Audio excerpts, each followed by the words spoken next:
c'est quoi le bonheur? Comment et que devons-nous faire pour être heureux et vivre dans le bonheur?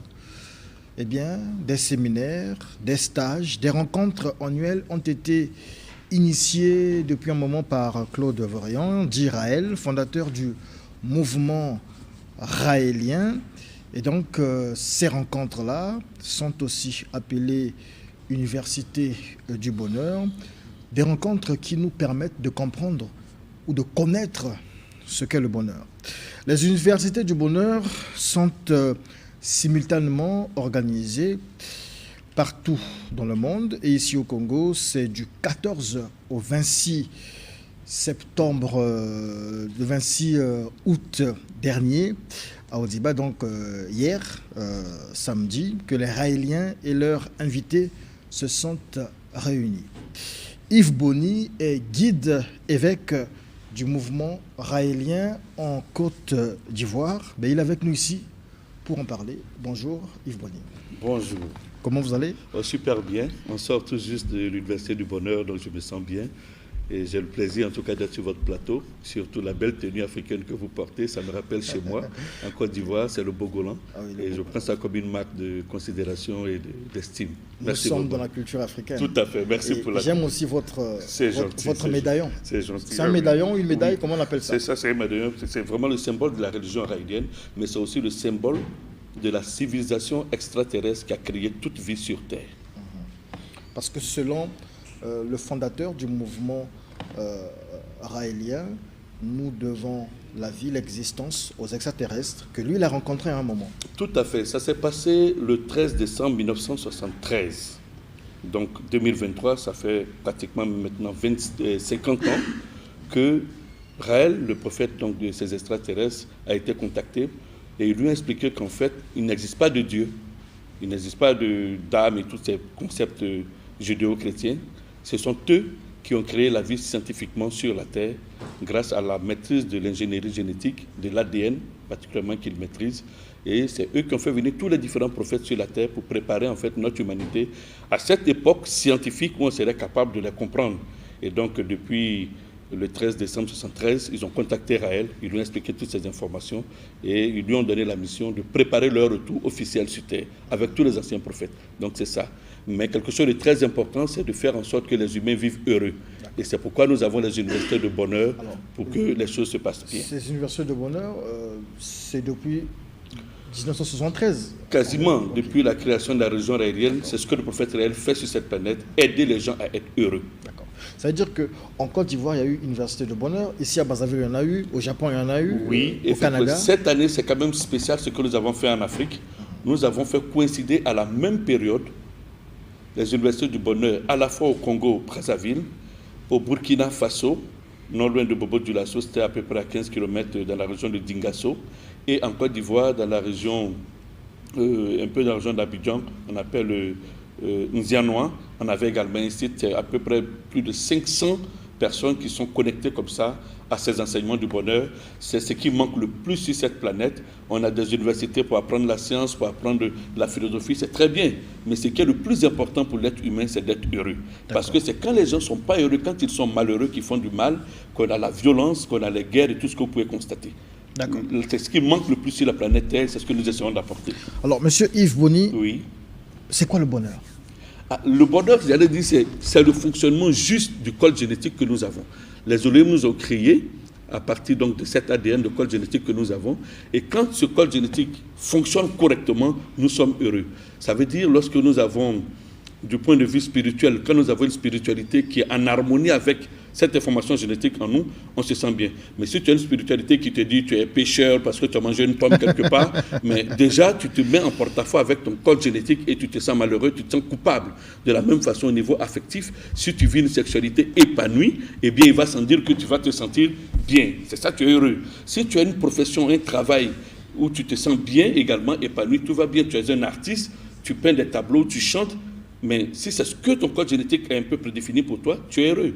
Mais imaginez quelqu'un qui n'est pas bien dans un emploi et qui doit le faire 8 heures par jour, tous les jours, mais il sera malheureux. Il ne fera pas bien son travail et quelque part dans la société, il sera comme un virus dans le développement de notre humanité. Et c'est ce qui se passe. Il y a beaucoup plus de gens malheureux sur la planète Terre et raison pour laquelle on a tout le temps des guerres, des violences par-ci, par-là. Alors, dans votre définition du bonheur, j'ai souligné 2 expressions. Je ne sais pas si c'est un hasard de circonstances, mais j'ai souligné le mot travail et le mot sexualité. Est-ce que le bonheur, être heureux, se résume à la sexualité et au travail? Être heureux, comme je l'ai dit tantôt, c'est le bon fonctionnement de ce code génétique-là. Et donc, dans tous les domaines de notre vie, nous devons trouver cette connexion entre ce que nous faisons et ce que nous sommes fondamentalement. Tant qu'il y a adéquation de ces deux notions, tout va bien. Et donc, la sexualité fait partie de ces éléments. La vie sexuelle, affectivo-sexuelle, le partenaire que vous avez, sa nature, peut être un frein à votre épanouissement. Et donc, quelqu'un peut être tellement malheureux en raison de la vie sexuelle et affective qu'il vit, qu'il peut même finir par se donner la mort. Vous avez entendu déjà parler des crimes passionnels, des gens qui sont dans un couple où ça ne va pas du tout au point de se suicider même. Vous comprenez? De la même façon, au niveau du travail, il y a des gens qui font ce qu'on appelle des burn-out, c'est-à-dire ils font un boulot qui est tellement dépressif pour eux qu'ils finissent par se donner la mort. Mais spirituellement également, il y a des philosophies qui sont dangereuses pour l'épanouissement de l'humanité. Dire à quelqu'un que tu es pécheur, parce que tu as fait l'amour, alors tu as fait un péché, c'est totalement contre-productif du point de vue du bonheur. Donc il faut faire très attention à ces philosophies religieuses qui ont tendance à faire l'apologie du péché et à présenter les humains lorsqu'ils font des choses qui sont totalement compatibles avec leur code génétique et à faire croire que en fait c'est des péchés, c'est quelque chose qui est mauvais, il faut aller jeûner 4 jours, 10 jours pour... Non, c'est du n'importe quoi. Et cette humanité a besoin, ce langage qu'on a utilisé dans les périodes reculées, primitives, n'est plus en adéquation avec la réalité d'aujourd'hui. D'accord. Alors, j'ai parlé tout à l'heure de donner une période, une date. Donc, la date de ces rencontres-là, de ces universités de bonheur, c'était du 14 au 26 août. Tout à fait. Dans le jargon des Raéliens, on dit que nous sommes en 2023, mais chez vous, nous sommes en l'an 78. Tout à fait. HA. Après Hiroshima. Parce que nous, les Raéliens, comme toutes les grandes religions, en fait, quand une religion est révélée, c'est une nouvelle ère qui s'ouvre. Et donc, on parle de 2023 après Jésus-Christ, c'est après un prophète. Et le prophète, lui, il est né en 1946. Et l'événement qui va provoquer, en fait, on pourrait dire son arrivée sur Terre, c'est l'utilisation de la bombe atomique à Hiroshima en 1945. C'est pourquoi l'année 45 est pour nous le repère zéro, le point zéro. Et donc, nous comptons le temps à partir de 1945 après Hiroshima. Nous sommes à l'année 78 après Hiroshima. D'accord. L'an 78 après Hiroshima. Tout à fait. Et donc, j'aimerais bien savoir, c'est vrai, j'ai posé la question tout à l'heure, en Côte d'Ivoire, il y a des universités de bonheur. Pourquoi vous avez préféré venir ici, à Brazzaville, au Congo, pour célébrer ces universités? Oui, il faut dire que déjà le Congo, c'est quelque chose de spécial en Afrique. C'est un pays spécial, les peuples d'ici, peut-être qu'on ne le dit pas suffisamment, le Congo a vraiment une position non seulement stratégique en Afrique, mais les populations jouent un rôle moteur. Et aussi dans la religion raélienne. Il faut dire déjà que c'est en 1978-79 que les messages raéliens entrent en Afrique par la porte du Congo. 78-79 de notre ère ou de votre ère? De l'ère chrétienne, j'allais dire, okay. Puisque c'est ce que le commun des mortels ici connaît. Okay. 1979, 2 Congolais, on pourrait dire, d'ici de Brazzaville, vont écrire à un journal dans lequel ils ont vu une information sur le livre qui parle de la révélation des extraterrestres. Ils vont écrire directement à Raël, et Raël va leur répondre et leur envoyer les messages raéliens, qui expliquent, comme je disais tantôt, que Dieu n'existe pas, qu'on a été créé scientifiquement en laboratoire par des êtres venus d'une autre planète appelée Elohim, et que c'est eux qui ont fait venir tous les prophètes, et ils souhaiteraient venir officiellement sur cette planète Terre si nous leur construisons une ambassade. Ce message arrive en Afrique par la porte du Congo. C'est exceptionnel, ça. Et donc, le Congo, c'est encore ce pays qui va accueillir à 2 reprises le dernier messager des Elohim sur terre, le prophète Raël. Il sera reçu en 2001, puis en 2005. Du jamais vu sur la planète Terre, en Afrique particulièrement. Jamais le prophète est venu 2 fois dans un même pays en Afrique. Et donc, le Congo a quelque chose de spécial dans l'avènement de ce monde nouveau. Et donc, c'est toujours plaisir à venir ici. Ça fait peut-être une quinzaine d'années que je viens régulièrement. Mais maintenant que nous sommes dans ce qu'on appelle l'ère raélienne et que nous allons aborder ce qu'on appelle aussi le jubilé raélien, la convention, parce que ça fait maintenant 50 ans que le mouvement raélien est révélé sur cette planète. C'est un jubilé, c'est une joie immense que nous allons développer sur ce pays-là et dans le monde entier. Alors j'ai eu le plaisir, à la demande également de mes responsables, de venir enseigner durant les universités du bonheur. C'est l'année du jubilé. C'est l'année du jubilé. C'est pour cette raison que l'an 78 HA a été décrété année sainte. Tout à fait. C'est l'année sainte, c'est l'année de la joie du jubilé, mais c'est aussi l'année au cours de laquelle la religion raélienne va mener beaucoup d'actions pour que ce qui est demandé pour le retour des extraterrestres officiellement sur Terre soit réalisé. Et nous pensons que la terre du Congo, les terres que vous avez, les populations du Congo sont des atouts pour la réalisation de cette ambassade pour les Elohim. Le Congo est cette terre et ce sont ces peuples-là. Du fait que vous ayez ouvert la porte à ce message de ces extraterrestres, vous méritez, en notre avis, d'accueillir, n'est-ce pas, cette ambassade où, pour la première fois dans l'histoire de notre humanité, des êtres d'une autre planète vont venir officiellement rencontrer les dirigeants et les populations de la Terre. Alors, je reviendrai sur cette histoire d'ambassade. Le temps pour moi de comprendre d'abord, ainsi que pour le peuple du Studio 210, de comprendre qu'est-ce qui s'est passé concrètement à Odiba du 14 au 26 août de l'an 78 HA. Moi, j'aime bien ça. Qu'est-ce qui s'est passé là-bas? Voilà. Effectivement, nous avons eu 2 semaines de retraite, on pourrait dire. Et ces 2 semaines sont articulées en 2 phases. La première semaine, c'est vraiment un enseignement axé sur le bonheur. Comment être heureux? C'est ça le thème de cette première semaine. Et c'est un enseignement qui est ouvert à tout le monde. On n'a pas besoin d'être raélien pour venir suivre l'Université du Bonheur. Cette partie, en tout cas, la première semaine, on explique aux stagiaires, aux participants, comment être heureux. Quels sont les mécanismes les exercices qu'ils peuvent mener, qui vont leur permettre d'être épanouis dans la société, d'être tellement heureux que les actes qu'ils vont poser sont des actes de gentillesse, des actes d'amour, des actes de non-violence. C'est ça que nous sommes venus enseigner pendant la première semaine. Et puis, la deuxième semaine concerne spécialement le clergé raélien. Comment faire pour mettre en route les projets que le prophète Raël nous a recommandés, que donc les Elohim nous ont demandé. Notamment, comment faire pour construire l'ambassade, parce qu'il compte venir entre 2025 et 2035. On a une fenêtre de 10 ans. D'accord. Nous sommes en 2023 dans le calendrier gréco-romain, j'allais dire actuel.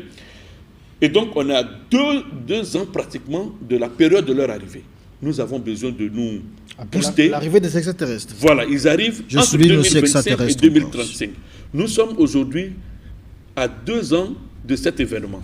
Alors, les responsables de ce clergé raélien doivent se motiver, se mobiliser pour porter ce projet de construction de l'ambassade auprès de toutes nos autorités, de toute la planète Terre, afin que les conditions nécessaires pour l'ambassade, les moyens nous les avons déjà. C'est des investissements importants que nous allons faire dans le pays qui va nous donner les autorisations pour l'ambassade. On peut parler de moyens là quand même, parce que depuis 1973 à aujourd'hui, les gens ne font que prendre de l'argent, mais après, c'est de l'argent. Est-ce que cet argent-là, c'est des milliards aujourd'hui certainement? Nous avons mobilisé suffisamment d'argent pour lancer les travaux. Il faut compter en francs CFA à peu près l'équivalent de 6 000 par la milliard que nous allons mettre dans un premier temps. Alors, l'ambassade, ça sera où? Justement, c'est ça toute la délicatesse, parce que le lieu de l'ambassade dépend des conditionnalités ou des autorisations que les dirigeants du pays vont nous donner. Par exemple, il faut ce qu'on appelle l'extraterritorialité. Ça veut dire que le terrain qu'on va acheter ou qu'on va nous donner pour l'ambassade doit bénéficier du statut d'une ambassade ordinaire. Vous pouvez faire tout ce que vous voulez là-bas. Ça veut dire que dans cette ambassade, il ne doit pas avoir, par exemple, d'ingérence militaire du pays, le pays qui accueille. Ça, c'est pour toutes les ambassades, c'est comme ça. Une espèce de Vatican. Je n'aime pas la comparaison, mais bon, je préfère une ambassade quelconque, tout simplement. Alors donc, il faudrait que le pays, que les populations aussi acceptent cet événement. Imaginez que c'est dans votre pays que des milliers de monde vont venir pour assister à l'événement mondial, j'allais dire interplanétaire, à l'échelle galactique, de l'arrivée d'un peuple extraterrestre sur une autre planète qu'est la Terre. Et c'est chez vous au Congo que ça va se passer. Ça veut dire que c'est quelque chose de grand. Il faut que les populations... J'ai l'impression que les populations ne sont pas... rejettent cette idée parce que vous avez déjà des milliards à 7 milliards, 6 000 milliards, ça c'est... Mais apparemment, les populations ne veulent pas de ça, en fait. Non. Les populations sont relativement sensibles aujourd'hui à la question de la vie extraterrestre parce qu'elles-mêmes constatent que les réalités de notre Terre, nous sommes en train d'aller vers le mur, quoi. Les populations se rendent compte que la gestion que nous avons de nos réalités actuelles, les philosophies religieuses qui les accompagnent... Paradoxalement, on vous rejette parce que vous n'arrivez pas à avoir de terrain. Pas que nous sommes rejetés, bien au contraire. Par exemple, en Côte d'Ivoire, nous avons une douzaine de propositions de terrain actuellement. Une douzaine, je dis bien, c'est-à-dire, c'est des chefs de terre, des autorités traditionnelles qui comprennent ce que nous disons. Parce que quand nous parlons d'extraterrestres, quand on les décrit, on dit des gens petits de taille, 1,20 m à peu près, de longs cheveux, des yeux en amande. Mais ils terminent la phrase pour nous, mais nous on les connaît, ils sont dans nos forêts. Chez nous, on les appelle les Angbé, à Katika. Il y a des mots, les parents dans les villages les connaissent. Nous avons des propositions. Ce qui reste à faire, c'est de faire en sorte que les autorités administratives qui gèrent nos États donnent ce qu'on appelle l'extraterritorialité. Les propositions de terrain, il y en a en pagaille, j'allais dire. Mais au-dessus, au sommet, ce n'est pas tous les députés, tu vois, vous voyez ce genre de... Est-ce que c'est votre vision qu'on ne comprend pas assez à ce niveau-là? Pas qu'on ne la comprenne pas vraiment, parce que la question de la vie extraterrestre, c'est une question d'actualité. Vous savez qu'actuellement aux États-Unis, c'est l'un des sujets qui est vraiment brûlant, puisque le Pentagone vient de déclasser un certain nombre de dossiers qui montrent bel et bien que des ovnis, des objets volants non identifiés, ont été vus en pagaille à travers le monde. Les films n'en parlons pas. C'est vraiment un sujet de production au niveau des films d'Hollywood. C'est une réalité. Et puis, quand même, c'est idiot de penser que dans ces milliards de planètes qui existent, ne serait-ce que dans notre galaxie, la Terre serait la seule planète habitée. Il y a quelque chose qui ne va pas quand on pense comme ça. Ouais, quelque chose qui ne va pas. Mais quand même, ça fait combien de temps que vous êtes raélien? Personnellement, j'ai connu les messages raéliens en 1985. 1985. Et je suis rentré dans la structure aérienne comme, j'allais dire, membre du clergé aérien en 1995. Donc vous voyez quand même que ça fait au moins une trentaine, 30 ans au moins que je suis raélien. Mais pour une religion, 30, 40, 50 ans, ce n'est pas grand-chose. Le christianisme a mis longtemps avant de devenir religion mondiale. Oui. Donc ça fait que 50 ans que nous existons. Moi, je connais des gens qui sont chrétiens, par exemple, qui ont vu Jésus. Ils disent qu'ils ont vu Jésus. Des kimbanguistes qui ont vu Kimbangu apparaître. Mais lorsqu'on parle des extraterrestres, lorsqu'on parle des raéliens, nous sommes dans le concret, dans le vrai. Avez-vous déjà vu un extraterrestre? Moi, non. Pourquoi depuis ce temps? Je n'ai pas besoin vraiment de les voir pour savoir leur existence. Donc c'est la foi simplement? Ce n'est pas seulement qu'il y a d'abord beaucoup de témoignages sur le sujet. Donc il y a la connaissance de notre univers. Il faut comprendre comment l'univers est structuré pour comprendre que même si on n'avait pas cette révélation, il serait absurde de croire que nous sommes les seuls habitants de cet univers-là. Troisièmement, il y a les preuves, on pourrait dire, d'ordre archéologique. Regardez de par le monde. Il y a une multitude de créations ou de constructions qui ne peuvent pas être l'œuvre des humains. Regardez les pyramides en Égypte. Les pyramides qu'on retrouve également, que ce soit en Mésopotamie, en Amérique latine, chez les Indiens, chez les Aztèques, les Mayas. Même en Chine, on a des pyramides. Nul ne sait comment les construire. Il s'agit des colosses de l'île de Pâques. Le monde entier, il y a partout des indications, des indicateurs qui montrent qu'une civilisation venue d'ailleurs nous a visité, une civilisation avancée. Et maintenant, quand on interroge nos traditions, nos cultures africaines, mais demandez dans tous les vieux, allez dans tous les villages, vous allez entendre. On a vu, dans la forêt, ils ont pris un des nôtres, on l'a enlevé pendant 6 mois, 10 ans, on ne le voyait pas. Il revient un jour avec une nouvelle danse et puis il dit que les génies l'ont emporté. Comment sont les génies? Ils sont petits détails. Tous les peuples africains les connaissent. La réalité, c'est peut-être la terminologie extraterrestre qui paraît nouvelle, mais sinon, dans nos cultures, on les connaît. Ouais. Vous appelez extraterrestres, vous les appelez aussi Elohim. Elohim, c'est le mot qui signifie ceux qui sont venus du ciel en hébreu ancien, c'est comme ça qu'on les appelait. Et dans les Bibles, même ce terme existe. Vous avez ça dans la Bible? Malheureusement, le terme Elohim a été retiré quasiment des Bibles, on a remplacé par Dieu. Et ça, c'est la plus grosse arnaque qui puisse exister. Dieu ne veut pas dire Elohim. Elohim, c'est un pluriel en hébreu. Ceux qui sont venus du ciel. Le singulier se dit Eloah. Dieu, c'est du coup quelque chose qui n'existe pas, qui est partout, qui est... Ça, c'est pas le même concept. Le fait, il y a un auteur, Edouard Dom, la Bible traduite par Edouard Dom, c'est intellectuellement quelqu'un de correct. Parce qu'il a tenu à garder la terminologie Elohim, il n'a jamais remplacé par Dieu. Parce que Dieu, c'est une anarque. D'accord. Est-ce que ça voudrait dire, je posais la question, est-ce que les Elohim, dans la conception raélienne, est-ce que les Elohim méritent quand même adoration? Parce que ce sont nos créateurs. Ça dépend. Ils méritent d'abord respect, comme nos pères, de la même façon qu'on respecte papa, on respecte maman. Ils méritent mais beaucoup plus notre amour. C'est ça qui est le plus important. Ils nous ont créés scientifiquement, ils nous aiment, ils nous ont envoyé des prophètes tout le temps. C'est comme si un père a des enfants et les éduque progressivement. Ils ont envoyé combien de prophètes déjà? Une quarantaine. Le dernier c'est Raël. Mais toute l'humanité, c'est une quarantaine de prophètes, dont le prophète Simon Kibangou, qui est de cette région. Jésus fait partie des prophètes. Quand Jésus marche sur l'eau, vous croyez que c'est dû à quoi? C'est la technologie des Elohim. Depuis une soucoupe volante là-bas, ils annulent la gravitation de là où il met le pied, et puis il marche sur l'eau. On dit, les rois mages ont été guidés vers le berceau du Christ par une étoile dans le ciel. Vous croyez qu'une étoile se déplace? Vous pouvez voir ça d'ici. Ça, c'est des primitifs qui disent ça. Ce qu'ils appellent étoile, point lumineux dans le ciel, c'est une soucoupe volante avec des projecteurs qui les dirigent. On dit que Jonas a été avalé par un poisson pendant 3-4 jours là-bas, et puis on le récrache et il commence à parler de plus de... Mais entre nous, soyons sérieux. Un poisson avec des sucres digestifs, vous pouvez rester 3 jours dans le ventre d'un poisson. Mais qu'est-ce qu'ils allaient dire d'autre, les primitifs de l'époque? C'est un sous-marin que les Elohim avaient envoyé pour récupérer Jonas. Il était à l'intérieur, et la description de Jonas c'est intéressant. Il appelle ce poisson Léviathan.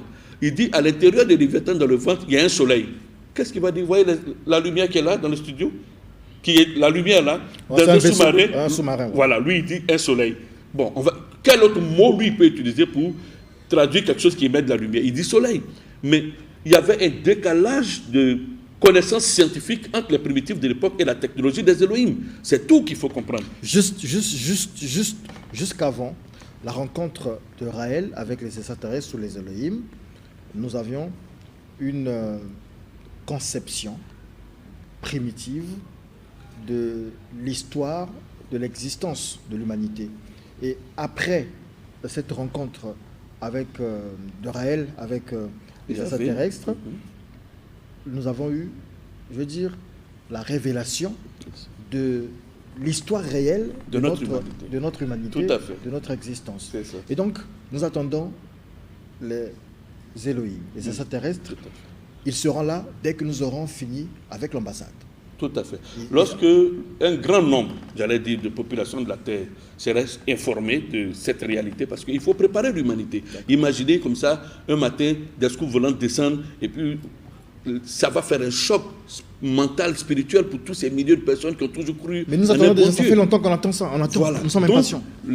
Il faut préparer le terrain pour cet événement. Ça, nous avons, pendant 50 ans, informé un peu partout, et puis je voudrais vous dire merci, vous particulièrement, Télé Congo, parce que vous avez souvent donné l'occasion aux Raéliens de s'exprimer, d'expliquer cette philosophie. Quand bien même on serait dans un pays à forte domination déiste et tout, mais je voudrais saluer cela. Au nom du guide continental de l'Afrique, le Congo est l'un des pays où les Raéliens ont accès à l'information. Et donc, ceci étant, nous le faisons, nous sensibilisons, nous expliquons, pour que la population de plus en plus ait la tête levée vers le ciel, quoi. Il ne faudrait pas qu'ils soient choqués. Il faut que les jeunes d'aujourd'hui qui, vu des conditions économiques difficiles, commencent à désespérer. Il faut qu'on leur dise non, ne désespérez pas.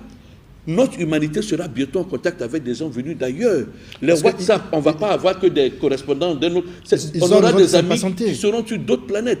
Ils vont venir avec leurs technologies qui vont résoudre des problèmes de la société. Les maladies, par exemple, les histoires de diabète, toutes ces maladies, mais eux, la technologie, on règle ça tranquillement. Leur héritage permettra à la Terre d'être mieux, de se porter mieux. Au niveau des populations, au niveau de l'écologie, tous ces éléments. On le souhaite, les populations le souhaitent. Et le problème, c'est qu'il y a des gens qui ont commencé à contribuer pour la construction de cette ambassade. Ces personnes sont décédées, des générations sont passées. Aujourd'hui, on est fatigué. Il y a trop d'argent. Il faut justement construire cette ambassade. On en a parlé. Mais lorsque l'ambassade la construction sera achevée, les Elohim arrivent. On les reçoit. Après, c'est quoi? Est-ce que c'est la fin du monde après? Qu'est-ce qui va se passer après? J'allais dire, c'est le début de quelque chose d'encore plus grand que ce qu'on a connu jusqu'alors. Parce qu'ils comptent recevoir dans cette ambassade tous les dirigeants des pays, les dirigeants de notre monde. Donc déjà, ça va permettre de faire ce qu'on appelle la paix mondiale. Quand ils vont comprendre tous qu'en réalité, les pays séparés, unis, c'est rien. La Terre va connaître ce qu'on appelle un genre d'unité. Un genre de gouvernement mondial va pouvoir gérer la Terre au mieux pour que chaque être humain ait de quoi se loger, se nourrir, s'habiller, se soigner, communiquer. Les besoins de base de la pyramide de Maslow doivent être résolus avec bien sûr l'aide des Elohim quand ils arrivent, pour que l'être humain soit heureux. C'est la question du bonheur que nous retrouvons là. Donc déjà, l'humanité va changer. Actuellement, il y a des gens, pendant que nous parlons ici sur Terre, qui sont en train de mourir de faim. Parce qu'ils n'ont pas eu le kwanga, que vous appelez ça, le sagasaka, ils n'ont pas eu ça pour manger. C'est pas normal. On ne peut pas être humain sur cette terre où il y a suffisamment de nourriture, mais malheureusement mal repartie. Il faudrait changer ces éléments. Donc, c'est le système capitaliste même que nous utilisons depuis lors qui va être mis en cause. Les Elohim vont apporter, avec les Raéliens bien sûr, un nouveau système de gestion économique. Un nouvel ordre mondial. C'est ça, le terme est là. Et dans ce nouvel ordre mondial, chaque être humain sera humain. Parce qu'actuellement, on s'appelle humain, mais on ne mérite pas cela. On n'est pas encore. J'aime bien votre définition du bonheur, parce que vous dites que le bonheur, ce n'est pas ce que nous avons, mais c'est ce que nous sommes. Nous sommes. Vous êtes, je veux dire, peut-être pas, entre guillemets, matérialiste, mais lorsque les Elohim viendront, ils viendront dans une société, dans un univers foncièrement matérialiste.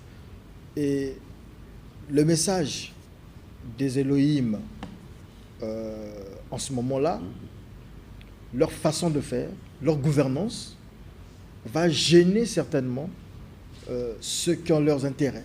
Les richismes. Aujourd'hui, le monde est menacé par le terrorisme. Aujourd'hui, on a vu, on lit un peu partout, on suit des documentaires, des films, on voit comment les firmes pharmaceutiques créent des virus, et créent à la fois des vaccins, des antidotes, etc. Ce sera difficile pour les Elohim de régler ça. Oui, c'est une période transitoire dans laquelle nous sommes. C'est pourquoi nous parlons d'être dans l'ère raïdienne, l'ère de la révélation, mais une ère où, grâce à la science, le système lui-même va connaître le mur, va se cracher. Tout ce que vous dites, tout ce que les firmes font et tout, c'est pour l'argent. C'est l'argent qui est le problème finalement de cette humanité. Justement.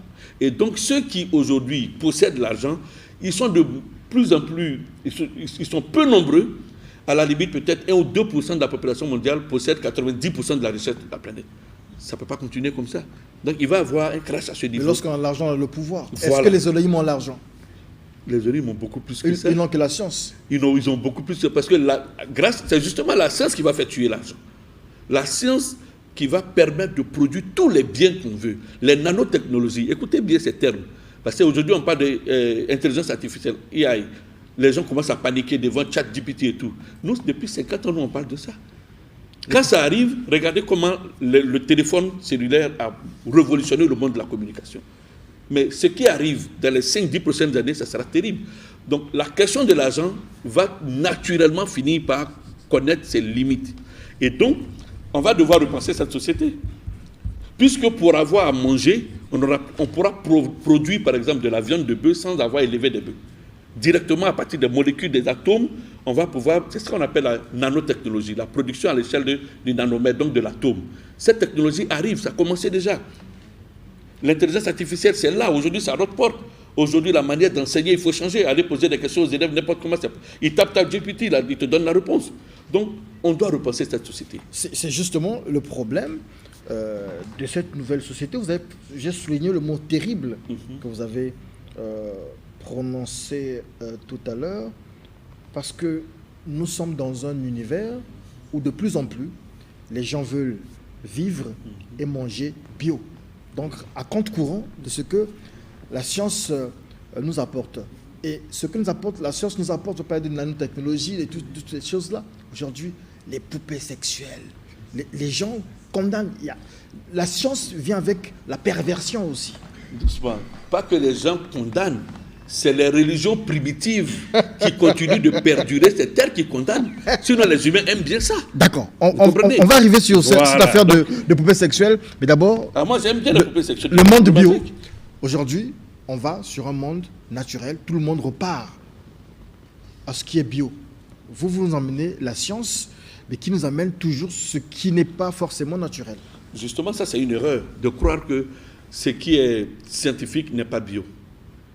Justement, les nanotechnologies vont permettre de produire les aliments de la façon la plus bio qui existe, c'est-à-dire que c'est, du point de vue moléculaire, c'est exactement les molécules de la viande qui seront fabriquées. Aujourd'hui, le poulet que nous mangeons, les cuisses qu'on voit partout ici à Brazzaville, vous savez ce qu'il y a dedans? C'est que l'élevage industriel qu'on fait, c'est loin du tout de ce qu'on appelle le bio. Pourtant, c'est fabriqué avec...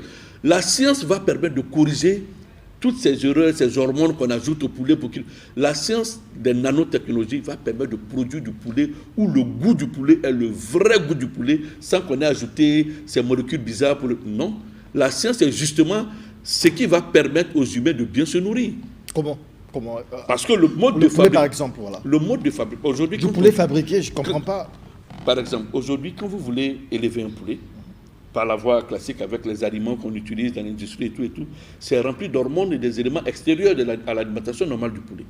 Mais le poulet, c'est un plan génétique. La cellule du poulet, il y a une manière d'agencer les molécules, les atomes du poulet. Une fois qu'on a capté ça, que les scientifiques ont cela, il suffit d'utiliser ce qu'on appelle la croissance accélérée, qui va permettre de, juste à partir du modèle génétique du poulet, reproduire le poulet à l'identique, mais avec seulement ce qui est de la chair de poulet. Et le goût et la saveur de tout, il sera correct, comme le poulet que nos parents élevaient il y a longtemps, avant que les balbutiements de la science... Voilà. Parce que ce que les gens font actuellement, ce n'est pas tellement la science, hein, c'est la gourmandise économique qui fait que les gens font toutes ces manipulations-là. La science, tant qu'elle n'est pas guidée par la supraconscience, quand elle n'est pas guidée par... ce qu'il y a de plus élevé dans le cerveau humain, c'est-à-dire faire du bien, ce n'est pas la science. Ce que les gens font sous l'emprise de la recherche de l'argent, on crée ces vaccins ici parce qu'on a créé le virus, ça c'est pas de la science, c'est de la sorcellerie en griffe.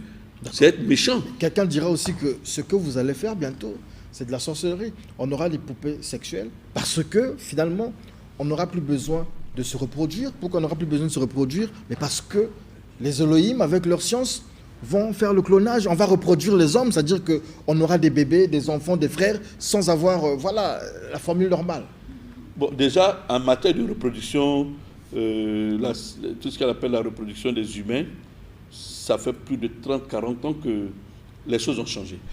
Dans la Bible, on disait, pour avoir un enfant, il faut un papa et maman, c'était la voie classique, ça c'est ce qu'on a retenu par le passé. Ça, c'est ce qui est naturel, c'est ce qui est normal. Déjà, en 78, là, en 78, on a eu Louis Brown en Angleterre, un bébé éprouvette. C'est-à-dire qu'au lieu qu'il y ait un rapport sexuel, c'est dans les éprouvettes au laboratoire, on a recueilli la gamète mâle, gamète femelle, on a fait la fécondation in vitro et puis ça donnait un bébé. Mais Louis Brown vit bien. Maintenant, peut-être même maman, grand-mère, tout ça, je ne sais plus très bien. Donc, ça veut dire que le mode de reproduction évolue avec la science. Et il n'y a pas un mode qui est meilleur qu'un autre. La femme qui a envie de faire son bébé 9 mois, pousser, tout ça pour avoir son enfant, libre à elle.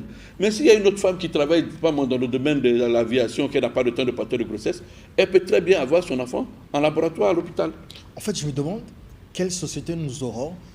Une très belle société. Avec l'arrivée de une société agréable où on souffrira. Mais parce que je comprends votre approche. Les religions primitives qui ont dominé ce monde ont toujours fait l'apologie de la souffrance. Femme, tu souffriras, tu accoucheras de la douleur, tu enfanteras. Ça, c'était à l'époque. Aujourd'hui, on peut avoir un enfant sans souffrir. Mariage entre un humain et une poupée.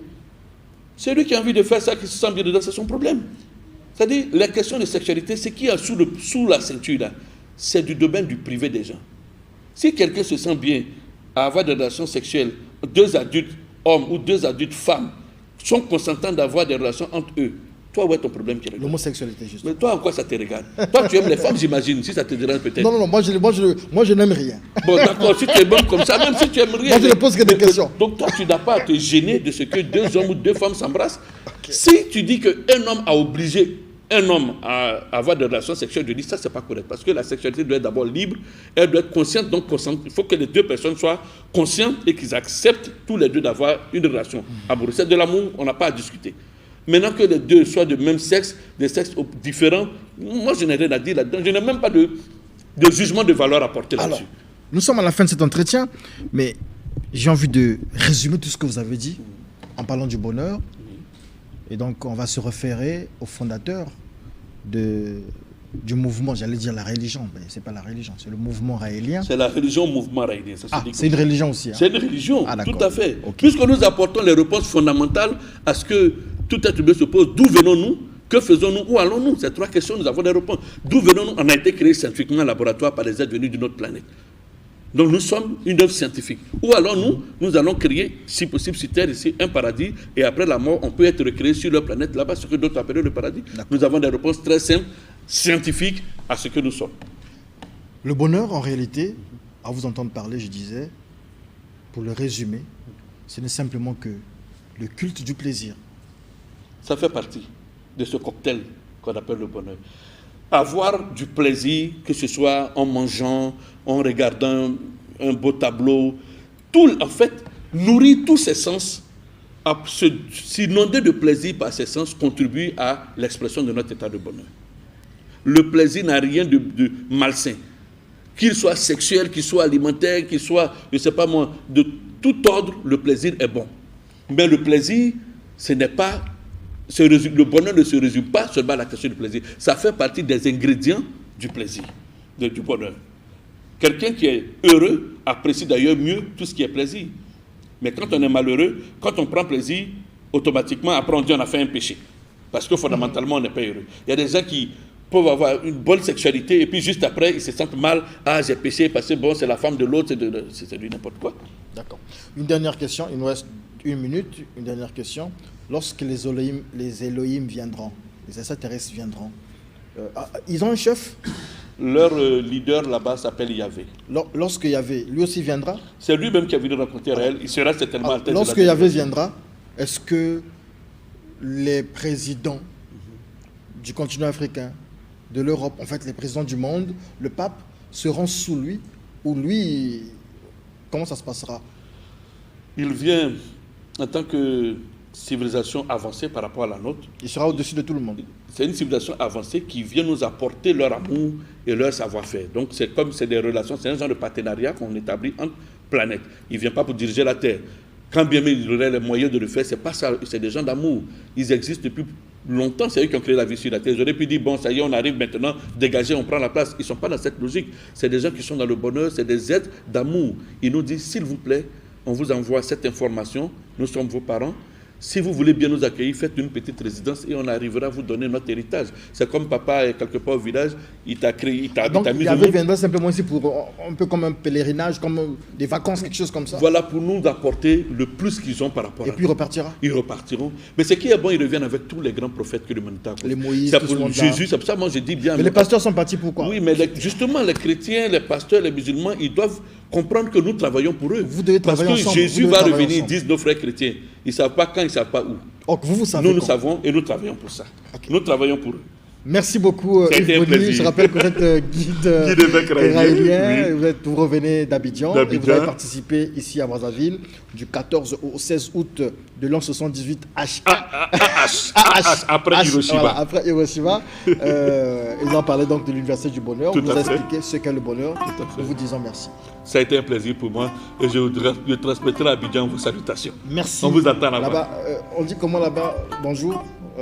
Non, Akwaba c'est bienvenu. Akwaba, bienvenue. Bonjour. C'est tout ça le même tabritu. Akwaba, ça renferme. Ok, Akwaba là-bas. Akwaba, Abidjan. Côte d'Ivoire. Et merci ici. On vous dit merci et à toute la communauté raélienne dans le monde, nous vous disons merci. On peut voir aussi l'affiche, là on va montrer à notre frère Yves Boni de la Côte d'Ivoire, peut-être qu'il reviendra, l'affiche de Kama.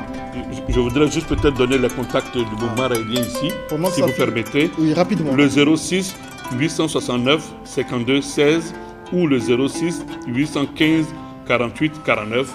Vous pouvez contacter le mouvement raélien au niveau local ici au Congo. D'accord, il faut reprendre. Hein, je reprends les contacts 06 869 52 16 ou encore le 06 815 48 49. Vous serez en direct avec les raéliens du Congo-Brazzaville. Merci à vous. Merci, c'était un plaisir.